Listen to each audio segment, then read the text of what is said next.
पिपरा के ठंडी ठंडी छावे हरि वाले बने। पिपरा के ठंडी ठंडी छावे हरि वाले बने। काहे पीपर तरखा ए हरि वाले बने। काहे पीपर तरखा ए हरि वाले बने।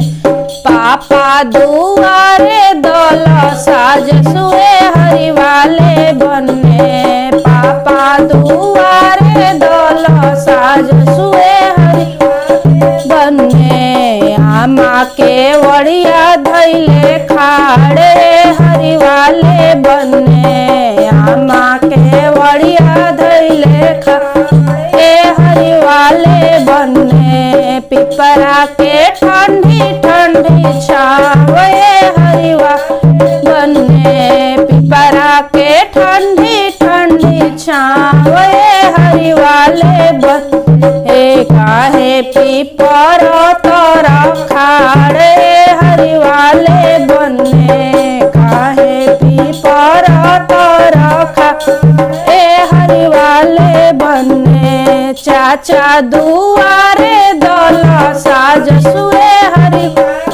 बने। चाचा दुआरे दल साज सुए हरि बने। चाची के वड़िया धैले खाड़े हरि वाले बने। चाची के वड़िया धैले खाड़े हरि वाले बने। पिपरा के ठंडी ठंडी छावे हरि वाले बने। पिपरा के ठंडी ठंडी छावे हरि वाले बने। काहे पीपर तरखाड़े हरि वाले बने। काहे पीपर तरखाड़े हरि वाले बने।